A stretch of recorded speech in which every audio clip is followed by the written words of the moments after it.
such a wonderful opportunity to have heard Barbara speak this morning, and it took me back to many, many things, and I really just wanted to pull or draw on two main points which she spoke about, which was really on shame and guilt.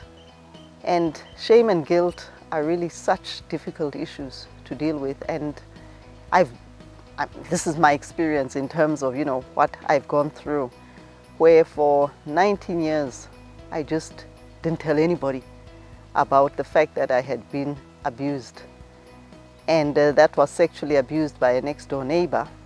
And it was so difficult just trying to deal with it, because I hated who I was. I just thought I was so unlovable, and I really couldn't look at myself. And I was filled with such shame that, whenever anybody told me, for example, that I looked nice or I looked beautiful, I didn't believe it, because I just felt that I was so ugly and I was so worthless.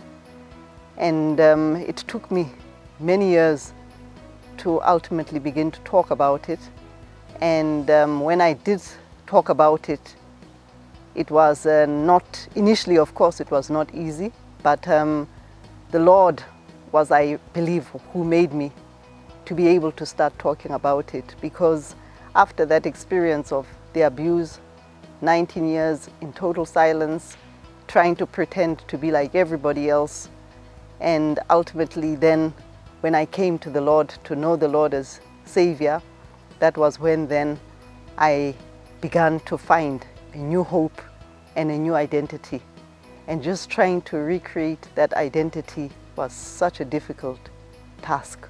But I thank God, because what He did, then He reminded me through the scriptures that I was His loving daughter, that I was His beloved, and that He was going to use this story to comfort and to bless others.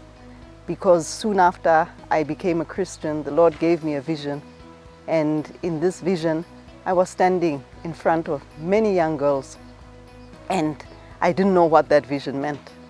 And it took like another 10 years before the vision came to pass, and I was standing then, that was in Namibia, in front of many young girls who had also gone through sexual abuse by uncles, by fathers. And so when I shared my story with them, I knew that definitely the Lord had allowed this to happen so that I could share my experience with others. But I'm not going to lie and say that the healing journey was a short one. It took many years. It took many years of also believing that the Lord loved me. Even though the word I kept going back to the word, and it said, you are wonderfully made, you are fearfully made. Just to internalize that and believe it for myself was a very long journey. But then what I did know was that when I would stand in front of these young girls, I knew that God had done a miracle in my life. And I knew then that wherever the Lord put me, I was going to share my story and allow others to know that there is hope in whatever tragic or difficulties we encounter in our lives. So ultimately what happened then is I started working with young women, mentoring and coaching them to really just let them know that there was purpose in life. No matter what happened, there was purpose in life.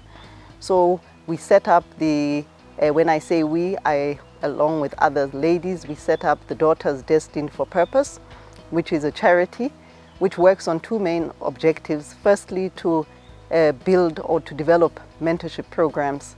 And the basis of that mentorship program is that we run a Shine Women course. And that's really to help women know their purpose, know their strength, know their worth. And we've been running that in Zimbabwe for the past 5 years. And I'm really hoping that we can be able to run it, COVID permitting. And that's where, if you are interested, come and get to know a little bit more about my journey.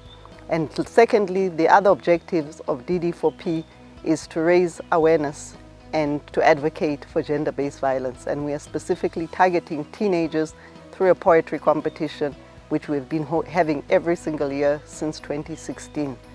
So this is really my message to you, is that let's not allow the devil to bring us down in terms of shame, and guilt. And let's know that the Lord has a plan for everything that we encounter in our lives.